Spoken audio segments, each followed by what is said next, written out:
성탄 분위기를 물씬내는 그런 패션들을 보면서 야 정말 참 좋다 이런 생각을 하는데, 아름다운 집들을 보면서도 여러분들 기분이 좋죠? 네.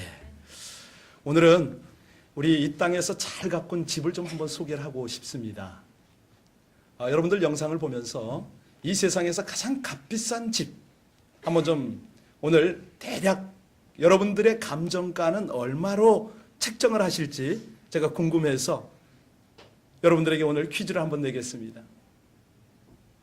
미국에 좋은 집들이 참 많은데요, 오늘 제가 첫 번째 소개하고 싶은 집은 가장 비싼 집 10위에서부터 1위까지를 다 소개하고 싶은데 9위 한번 띄워볼까요? 여러분들 이 집을 보고 감정 한번 해보시기 바랍니다. 바로 이 집이 업다운 콜트라는 영국 런던에 있는 집입니다.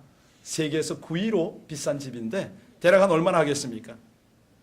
집이 워낙 커서 차라리 성이라고 할 정도로 굉장히 큰데요. 지금 현재 시가가 한국 돈으로 설명하겠습니다. 1,600억 원입니다. 억입니다. 방이 약 130개가 되고요. 그 중에 방 하나는 바닥이 완전 순금으로 24K로 방바닥이 되어 있습니다. 약 한 7만 평의 숲이 있고요. 그 속에 영화관, 테니스장, 또 수영장은 기본이고, 스퀴시장, 또 리무진 8개가 들어가는 차고가 있고요. 또 헬기 파킹랏이 있고 헬기장이 있고. 그런데 아주 놀라운 것은 이 집을 관리하는데 연간 관리비가 수십억 원이 들어간답니다. 한국에서 가장 비싼 집 혹시 아십니까? 동작구에 있습니다. 관악구 동작동인가 거기 왜 국립묘지 근처에 있는데요. 그 조선일보 방 회장님 집이라고 그러는데, 우리 한국의 국토해양부가 그 집을 감정한 공시가는 200억이 채가 안 되더라고요. 그런데 이제 부동산 업자가 보는 감정가는 현 시세죠. 약 한 400억 원은 되지 않겠느냐 이렇게 봅니다. 개인적으로 저도 이제 여러 곳에 좋은 집들을 본 그런 경험이 있습니다. 중국에 아주 잘 나가는 집도 좀 봤고요. 여기 베버리 힐스나 샌디에고에 우리 한국 부동산 왕이라고 불렸던 그 회장님 집에도 한번 가본 적이 있고. 자, 1위 소개하겠습니다. 1위. 예측을 뛰어넘죠? 방금 전에는 궁정이었는데 지금 이 1위는 어디 있는 집이냐면 인도 붐바이에 있습니다. 안틸라 붐바이라고 하는 집인데요. 지금 이 집은 하인들만 600명이 있습니다.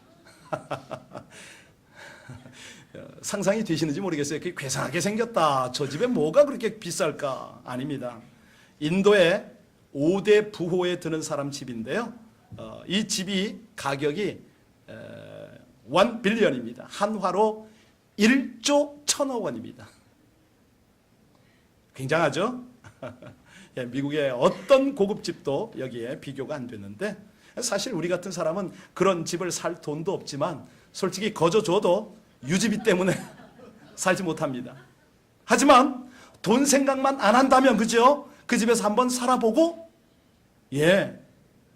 현실적으로 좀 불가능할 것 같아서 대답은 안 하시지만 실제로 싫은 분은 여기 없을 겁니다. 오늘은 저 집과는 비교할 수 없는 집을 소개하려고 우리가 계시록을 읽었습니다. 제목으로 빨리 가야 되겠어요. 이 그림이 오래 남으면 좋을 게 없어요. 네, 어떤 집을 소개한다고요? 네, 물론 제가 드리는 집은 절대 아닙니다. 그러나 하나님께서 여러분에게 거저 주시는 집인데, 하늘 위에 새로운 집. 바로 이 집이 아기 예수님께서 이 땅에 오시기 전에 거하시던 집이거든요. 그래서 오늘 성탄절기인데 왜 성탄절기에 새로운 집 설교를 하느냐? 네, 그분이 오신 것을 알아야, 그분께서 가셔서 우리를 맞으려고 준비하고 계신 것을 알아야 성탄절의 의미를 제대로 우리가 깨닫고 누리지 않겠습니까? 사람들은요, 막연하게, 자기가 가본 적이 없는 그런 곳을 믿으려고 하지 않습니다. 심지어는 천국이 존재하지 않는다고 막 우기는 사람도 있습니다. 심지어는 예수를 믿는다는 사람들조차도 천국 막연히 좋겠지 이렇게 여기는 분도 더러 계십니다. 방금 사진으로 본 세계에서 가장 비싼 집을 내가 직접 가보지 못했다고 그 집이 없겠느냐? 컴퓨터 그래픽으로 저렇게 할 수도 있지 않겠느냐? 이렇게 우리가 생각할 수도 있겠죠. 그러나 천국이 분명히 존재하는데, 또 지옥도 분명히 존재하는데 애매모호한 상태로 신앙생활하고 살아간다면 얼마나 어리석습니까? 우리가 미리미리 알아보고 철저하게 준비하는 사람이 지혜로운 믿음의 사람임을 믿습니다. 우리 하나님께서 아주 그냥 그 위성에서 우리가 볼 수 있듯이 이 땅의 첨단 내비게이션을 우리에게 한번 확인할 수 있도록 요한계시록 21장과 22장에서 하늘나라 우리가 돌아가서 살 집을 지금 설명하고 계신데, 오늘 이곳까지 오느라고, 이 지금 21장까지 오시느라고 여러분들이 새벽기도 거의 한 달 동안을 요한계시록을 지금 묵상하셨습니다. 20장까지의 전반적인 내용을 한마디로 압축하라. 이것은 하늘 전쟁이라고 말씀드렸습니다. 영적 전쟁인데 사단, 곧 옛뱀, 용이라고도 부르는 짐승과 우리 하나님과의 한판 전쟁을 치렀습니다. 그 전쟁 여정 중에 하나님의 교회들을 우리 주님께서 불꽃 같은 눈으로 감찰하시고 세우셨고요.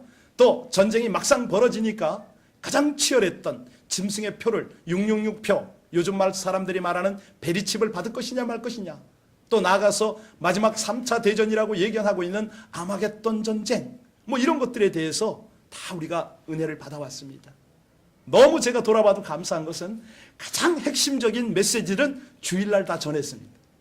여러분들이 궁금하시면 CD를, 주일 CD만 다 받으셔서 한 번씩 들어보시면 많은 도움이 될 것입니다. 중요한 것은 믿음을 지키고 환난을 통과한 백성들이 하나님께서 예비하신 하늘 위의 집으로 가야 하는데, 이 집을 우리 하나님께서 뭐라고 표현하셨느냐면 새 하늘, 새 땅, 새 예루살렘이다 이렇게 표현하셨습니다. 그럼에도 불구하고 우리는 그 하늘집이 어찌 생겼는지 궁금합니다. 우리 궁금하신 분들은 1절을 자세히 한번 읽어보시길 바랍니다. 우리 1절부터 22장 5절까지의 하늘집이 어찌 생겼는가 기록이 되고 있는데요. 우리 21장 1절 다 같이 봉독합니다. 시작. 또 내가 새 하늘과 새 땅을 보니 처음 하늘과 처음 땅이 없어졌고 바다도 다시, 자, 새 예루살렘은 지상의 예루살렘과 구별되는 새 예루살렘입니다. 얼마나 아름다운지 그 예비한 것이 2절을 잘 보세요. 신부가 남편을 위하여 단장한 것 같더라 묘사를 했습니다. 그리고 그 성에는 하나님의 영광의 빛이 가득하더라. 우리 계시록 21장 11절을 여러분 눈으로 한번 보시기 바랍니다. 우리 청년들은 영어로 한번 보시기 바랍니다. 그곳에 하나님께서 얼마나 아름다운 건축 재료를 사용하시는지, 마치 보석 같고 벽옥 같고 유리같이 맑은 정금으로 되어 있더라. 문마다 12진주문인데 그 기초석은 12가지 보석이더라. 세상에서 가장 귀한 것들만 다 거기에 언어로 표현을 했습니다. 여러분, 우리가 지금 이런 말씀을 보니까 새 예루살렘의 화려함과 아름다움을 짐작할 수는 있지만 이것은 천국의 실제 모습과는 비교가 되질 않습니다. 왜냐하면 인간의 언어적 한계 때문에 그렇습니다.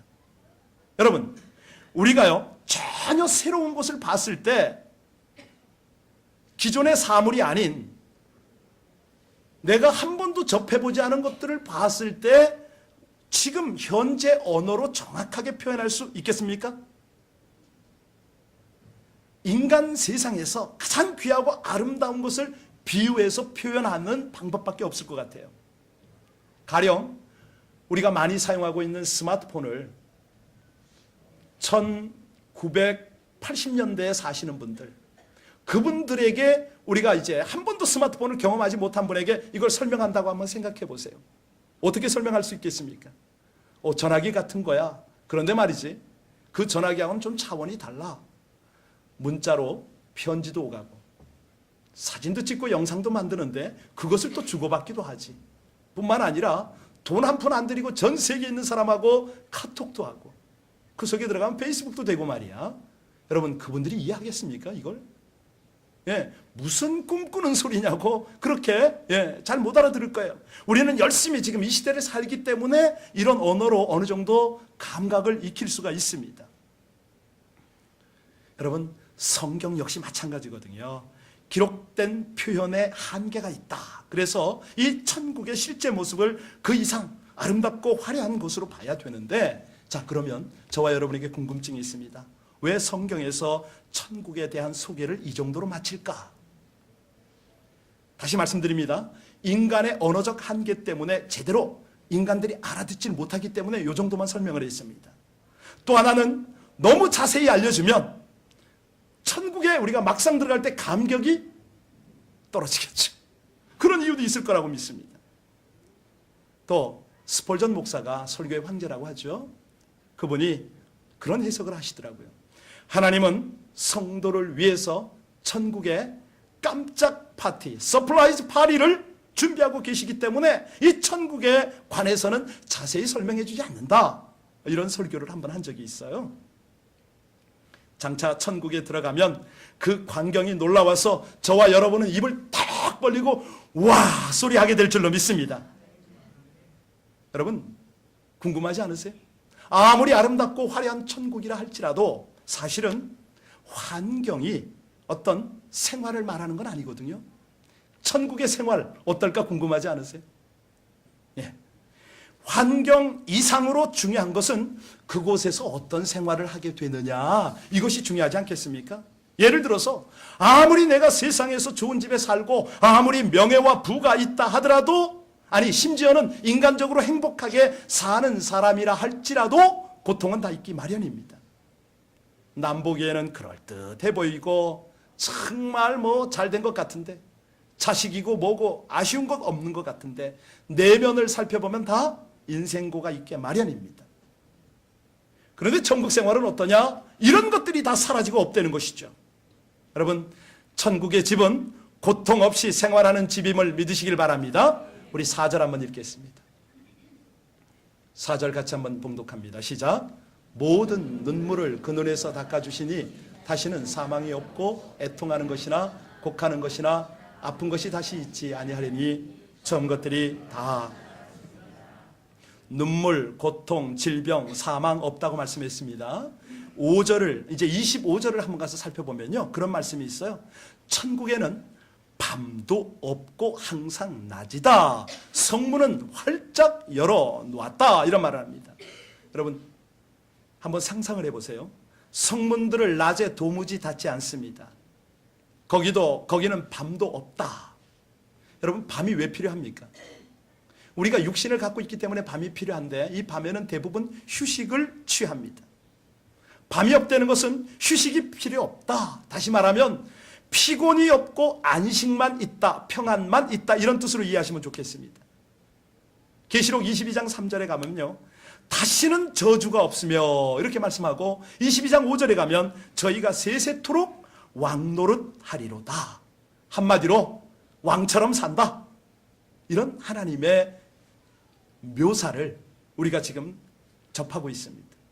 자 여기 가면 영생 복락을 누리는 생활을 하는데 6절 한번 띄워주시겠습니까? 21장 6절을 보면 어떤 느낌이냐 같이 읽습니다. 시작. 또 내게 말씀하시되 이루었도다. 나는 알파와 오메가요 처음과 마지막이라. 내가 생명수 샘물을 목마른 자에게. 네, 지금 여기 보면은 내가 누굽니까? 예수 그리스도죠. 네, 생명수 샘물을 값없이 준다. 무슨 뜻일까요? 영생과 기쁨을 의미하거든요.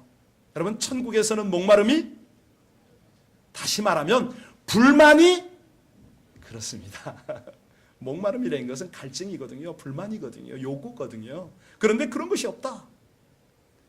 여러분들과 제가 다시 한번 1절, 2절을 눈으로만 읽어보시기 바랍니다. 1절, 2절을 보시면 이걸 이렇게 읽어서는 안 되고 22장을 보셔야 되는데요. 제가 22장 1절, 2절을 한번 읽어드릴게요. 봉독해 드릴 테니까 잘 들으시기 바랍니다. 또 저가 수정같이 맑은 생명수의 강을 내게 보이니 하나님과 및 어린 양의 보좌로부터 나서 길 가운데 흐르더라. 강 좌우에 생명나무가 있어 12가지 실과를 맺히되 달마다 그 실과를 맺히고 그 나무 잎사귀들은 만국을 소송하기 위하여 있더라. 생명수 강이 흐릅니다. 좌우 강가에 뭐가 있다고 그랬죠? 생명나무가 심겨져 있습니다. 그리고 그 나무에선 뭐가 난다고요? 12가지 과실이 달마다 열린다. 무슨 뜻일까요? 누림입니다. 인생을 누리는데, 영생을 누리는데 거기에는 절대 기쁨, 절대 만족을 누리고 살 수 있다. 이런 뜻이라고 이해하시면 좋습니다. 그러면 또 다른 분들은 이런 생각을 하실 수가 있어요. 아이, 그 천국에서의 생활이 너무 단조롭고 따분하지 않겠습니까? 그래서 제가 설명을 이렇게 한번 드려볼까 합니다.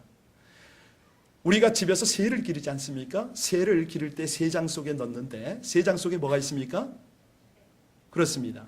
이 새가 있는데 새는 조그마한 모이통과 또 물통, 그 밖에 가로지른 철사와 철망 속에 새가 있지 않습니까? 이 속에서 푸드덕거리고 나름대로 주인의 사랑을 받으면서 즐긴다고 해도 그들이 얼마만큼 누리겠습니까? 그런데 이 새장을 들고 그린피치 파크 숲속에 갔습니다. 숲속에 가서 새장문을 열어주면서 새야 날아라 했어요. 많은 나무가 있고 울창한 숲과 꽃과 온갖 맑고 신선한 환경입니다. 온갖 것들이 다 있죠. 자, 새장의 새와 그 숲속에 마음껏 즐기는 새, 그 숲속에 즐기는 새가 지금 내가 이렇게 살아라고 다른 새장의 새에게 아무리 설명해도 이해가 안 가는 것이죠. 이해가 될 수가 없죠. 여러분, 지금 오늘 여기 하나님이 만들어 놓은 이 새로운 환경, 그곳에 가서 우리들이 아이 따분해, 내가 살던 지구가 좋은데 돌아갈 수 없을까? 이 생각할까요 과연? 결코 그렇지 않습니다. 천국은 날마다 신나죠. 자, 왜 그러냐면 가장 핵심적인 것이 뭐냐면 하나님의 임재 앞에 살아가기 때문에 그렇습니다. 여러분들 하나님의 임재 경험들이 있으시죠? 어떤 분이 김 목사를 많이 위로하세요. 목사님 좀 쉬어가면서 해야 되고 하나님하고 재충전하는 기회도 있어야 될 텐데, 제가 위로받는 방법 알려드릴까요? 아무도 오지 않는 새벽에 가능하면 전 일찍 옵니다. 새벽 성전에 의자에 앉지 않습니다. 바닥에 무릎 꿇고, 여러분 우리 강대상 여기 없잖아요. 우리 교회 특징 중에 하나인데 바닥에 목사가 무릎을 꿇고 제일 먼저 와서 하나님께 아뢰면 하나님이 저를 어떻게 맞아주는지 아세요? 몇 번 경험했습니다. 제 어깨를 그렇게 따뜻하게 감싸주세요. 내가 너와 함께한다. 사랑하는 아들아, 위로를 많이 하세요. 여러분, 세상에 어떤 위로를 받아도 그런 위로가 있겠어요? 하나님이 하시는 건데. 가끔 우리가 찬양하고 하나님의 말씀을 듣다가 나도 모르게 가슴이 뜨거워지고 눈물이 흐를 때가 있지 않습니까? 그렇게 하나님을 만나고 위로받고 하나님과 친밀한 교제를 누리면 세상에 무엇이 부럽습니까? 우리가 찬양을 중시하고 그렇게 찬양의 감격 속에 들어가기 원하는 이유도, 여러분 찬양이 정말 하나님의 임재 가운데 올려드려지게 되면 눈물이 흐를 수밖에 없어요. 하나님의 영광과 임재 가운데 압도가 되어지면 무릎이 꿇어질 수밖에 없고, 또 그렇게 하나님과 함께하게 되면은 말로 형언할 수 없는 천국의 그 하나님 앞에서의 삶을 조금이라도 경험하게 된다는 것이죠. 마치 어떤 보이지 않는 전기에 감전된 것 같고 눈에 확실한 실체는 보이지 않지만 어떤 영적인 감각으로 분위기는 느낄 수가 있잖아요. 그렇죠? 예. 여러분, 하나님의 임재, 성령의 운행하심, 이런 것들이 우리의 관심이 되어야 하고 우리 신앙생활의 목표가 되어야 할 줄로 믿습니다. 정확하게 말씀드려도 여러분, 하나님에 관해서 아는 것에 집착하지 마십시오. 이 땅에 살아가는 동안 하나님 손길을 기대합니다. 기도하오니 기적을 보이소서. 여러분, 여기에 너무 연연하지 마세요. 잠시잖아요.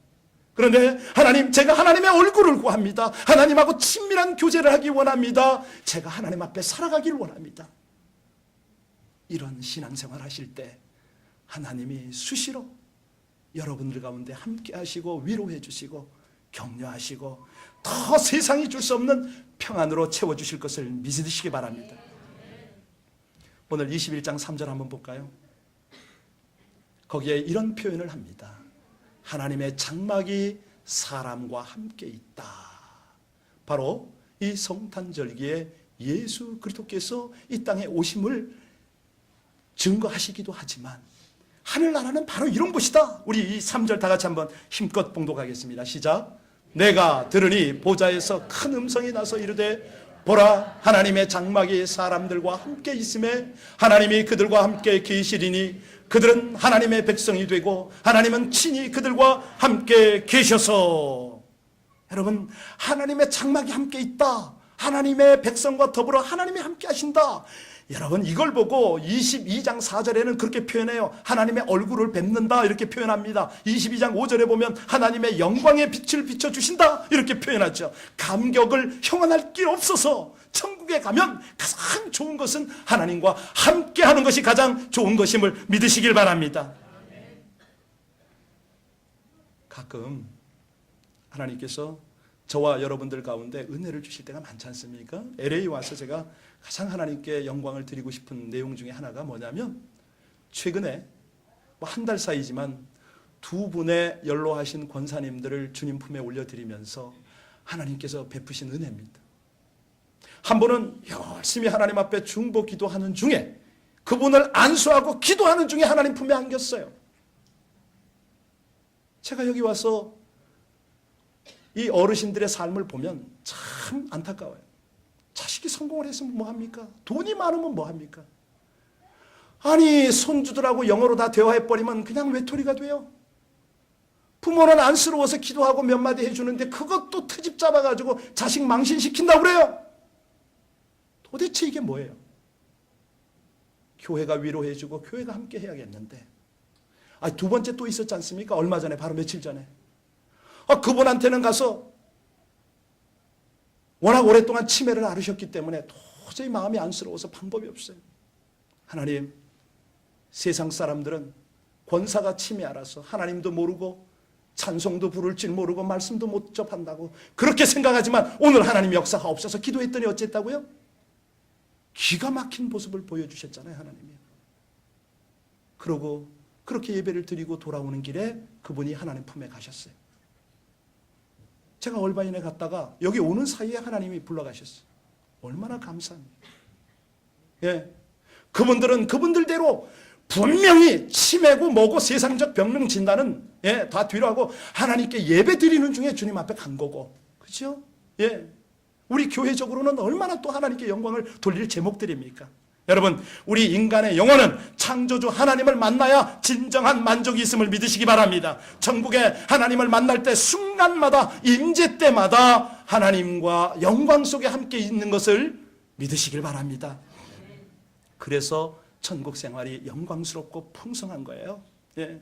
이런 축복을 얻는 것이 분명하기 때문에 우리가 천국을 확신하는 사람들은요, 이 세상에 살아가는 동안에도 천국을 이 땅에서 조금이라도 맛을 보며 살아가는 것입니다. 네. 그러면 오늘 설교의 핵심입니다. 내가 이렇게 좋은 천국에 과연 들어갈 수 있는가?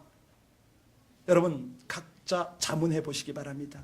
만일 오늘 밤이라도 하나님께서 여러분들에게 인생을 마감하고 이제 떠나라 라고 하시면 여러분들 하나님 앞에 가실 자신이 있으십니까? 어느 주일학교 교사가 주일학교 아이에게 질문을 했어요.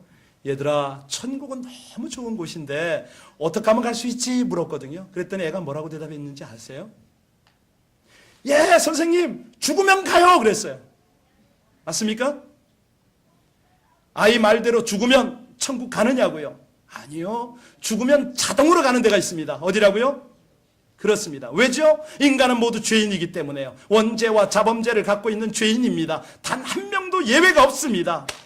그러니 아무 좋지 않고는 그냥 살다가 자동으로 지옥 갈 수밖에 없는데요. 여러분, 지옥에 비자가 있다 없다? 노비자입니다. 천국은요, 아무나 들어갈 수 없습니다. 계시록 21장 27절을 보면요, 분명히 하나님 기준을 말씀하세요. 무엇이든지 속된 것이나 가증한 일 또는 거짓말하는 자는 결코 그리로 들어오지 못하리라 분명히 말씀하셨어요. 여러분, 천국 문에서 심사 있는 거 아세요, 모르세요? 처음 듣는다고요? 그런 설교요? 성경 찾아보시겠습니다. 요한계시록 21장 12절. 여러분들 펴신 21장 12절. 화면에 안 뜨니까 성경 찾으십시오. 잘 읽으시고, 네, 천국 입국의 심사 기준이 뭔가 보십시오. 우리 12절 다 같이 읽겠습니다. 시작. 크고 높은 성곽이 있고 12문이 있는데 문에 12천사가 있고 그 문들 위에 이름을 썼으니 이스라엘 자손 12지파에. 자, 문이 있습니다. 12문이 있는데 문 앞에 뭐가 있다고요? 천사가 왜 문 앞에 있습니까? 그렇죠. 깨달으셔야 합니다. 예. 누구를 통과시키느냐? 21장 27절을 보시기 바랍니다. 내일 새벽에 할 걸 다 하면 안 되는데. 27절 보시기 바랍니다. 오직 어린 양의 어디에? 기록된 자들 뿐이라 말씀합니다. 어린 양은 누굴 가리킵니까? 예수님의 생명책에 기록된 자들. 자, 그러면 어떤 사람이 이 생명책에 기록될 수 있는가? 한마디로요, 아기로 오신 하나님 예수 그리스도, 그분의 십자가의 대속의 은혜를 믿는 사람임을 믿으시기 바랍니다. 이것이 바로 천국 입국의 유일한 심사 기준입니다. 세상 나라마다 기준이 있습니다. 입국 심사 기준이 다르죠. 마찬가지로 천국에서 입국 심사할 때 바로 기준이 뭐냐? 예수에 대한 믿음입니다. 그냥 입으로 믿는 거 말고요. 그분이 나의 구주입니다. 나를 구원하셨습니다. 뿐만 아니라 제 생명과 제 모든 생각과 제 모든 삶의 주인 되십니다. 라고 고백하는 그 믿음을 말합니다. 여러분, 이 문제를 미리 해결하시길 주의 이름으로 축원합니다. 천국문에 가서 아무리 사장해봐야 어림없습니다. 오직 그 해법을 주신 것이 지난 요한계시록 19장 13절로 14절인데 새벽기도 오신 분은 다 아시잖아요. 그래도 안 오신 분들을 위해서 한 번 더 읽어야겠죠. 요한계시록 19장 13절 14절 유심히 보시기 바랍니다. 거기 보면 피 묻은 옷을 누가 입었습니까? 잘 보셔요. 피 묻은 옷을 누가 입었다고요? 세마포 옷은 누가 입었습니까? 아니, 잘 보셔야 해요. 왜냐하면 피 묻은 옷은 죄인이 입어야 하잖아요. 그런데 어린 양이 그 옷을 입었습니다. 말이 됩니까? 세마포 옷은 어린 양이 입어야 되는데 그의 백성들이 입었어요. 무엇을 상징하는지 이해하셨습니까? 그렇습니다. 죄인된 우리를 대신해서 대속의 십자가를 지시고 피를 흘리신 그분께서 피 묻은 옷을 입었기 때문에 우리는 대신 세마포 옷을 입고 그분의 뒤를 따라가게 되었음을 믿으시길 바랍니다. 성도는 이 어린 양의 대속의 은혜를 분명히 믿으면 천국에 들어갈 비자가 확보되었습니다. 바로 그거예요. 더 이상 절차에 대한 걱정은 안 하셔도 됩니다. 이 절차에 대해서 우리가 너무 걱정하고 너무 두려워하니까 요한복음 14장 6절에 예수님이 분명히 말씀하십니다. 나를 따라오라고 말씀하십니다. 왜 나를 따라오라고 그러셨죠? 그분이 길이기 때문에. 내가 가는 길을 따라오라고 말씀하세요. 내가 곧 길이요. 길을 따라오면 진리를 찾게 된다는 것이죠. 여기저기 세상에서 나의 어떤 지식으로 진리를 찾으려고 하면 방법이 없습니다. 내가 곧 길이요. 내가 곧 진리요. 내가 곧 그분의 진리가 생명임을 믿으시기 바랍니다. 그 생명은 일반 생명 아닙니다. 영생입니다. 영적으로 살아나고 영원히 살아가는 영생. 그 길을 예수님이 제시하시고 그 진리를 주님께서 우리에게 밝히 보여주시고 그 진리를 찾는 자마다 영생을 주시는 거예요. 이만큼 귀한 분이 어디 있습니까? 성탄절 바로 이거거든요. 여러분, 안타까운 문제는 교인들 중에 25%가 천국에 대한 확신이 없다는 거예요. 아니, 교회 안에 불신자가 있다니 이게 말이 됩니까? 예수 십자가의 대속을 믿고 죄사함을 받아야 하는데, 여러분, 그냥 교회 왔다 갔다 한다고 내가 구원받느냐, 천국으로 가느냐? 아닙니다. 오늘 이 순간 말이라도 진심으로 그분을 나의 구주로 영접하시길 바랍니다. 그냥 영접하지 마시고요. 주님은 나의 생명이십니다. 저 죽고 저 비우고 주님이 저 안에 가득 차십시오. 이렇게 좀 하시면 안 되겠습니까? 사실은요, 많은 사람들이요, 나중에 예수 믿겠다는 분이 있어요. 그런데 그 말을 믿을 수 있는 보장이 있습니까? 아니거든요. 왜? 내 인생을 내 마음대로 결정할 수 있는 것이 아니기 때문에요. 기회는 많지 않습니다. 항상 지금이 기회입니다. 만약에 여러분과 제가 아니 지금 이 자리에서 저는 확실히 그분을 영접했습니다. 저 비자 받은 건 맞네요. 이렇게 확신을 가지고 계신 분이 계시다면 오늘은 정결과 거룩으로 단장하시길 바랍니다. 예, 믿음의 사람답게, 주님의 신부답게 우리가 추구할 것은 거대함 아니거든요. 많은 사람은 어마어마한 집을 짓고 어마어마한 성전이 있고 규모가 있으면 그것이 하나님의 교회인 줄로 착각을 해요. 아닙니다. 빌딩 속에 있으면 어떻습니까? 저 암혈과 토굴 에서 하나님을 섬기면 어떻습니까? 초막이나 궁궐이나 내 주 예수 모신 그곳이 하늘나라 아닙니까? 제가 오늘 중요한 분 한 분 소개하고 설교를 마칠 텐데요. 충현교회 아시죠? 논현동에 있습니다. 한국에서 제일 잘 지은 교회입니다. 우리가 소망교회 하는데 소망교회보다도 비교되지 않을 정도의 규모입니다. 지금은 아니죠. 이 교회 원로 목사님이 여러분 잘 아시는 김창인 목사님입니다. 근데 이분이 지난 10월에 96세로 소천하셨어요. 그런데 6월 달에 한국 교계와 온 국민 앞에 사과를 했습니다. 회개를 했습니다. 내용은 부끄럽게도 자격이 되지 않는 내 아들에게 세습을 시켰는데 이걸 정말 못할 짓을 한 것입니다. 부끄럽습니다. 용서하십시오. 근데 이 어른은 그거 잘 몰랐어요. 어떻게 알게 됐냐면 아들 친구가 삼척에서 목회를 하는데 이분이 힘들고 피곤할 때는 아들 친구 교회를 자주 찾아간 거예요.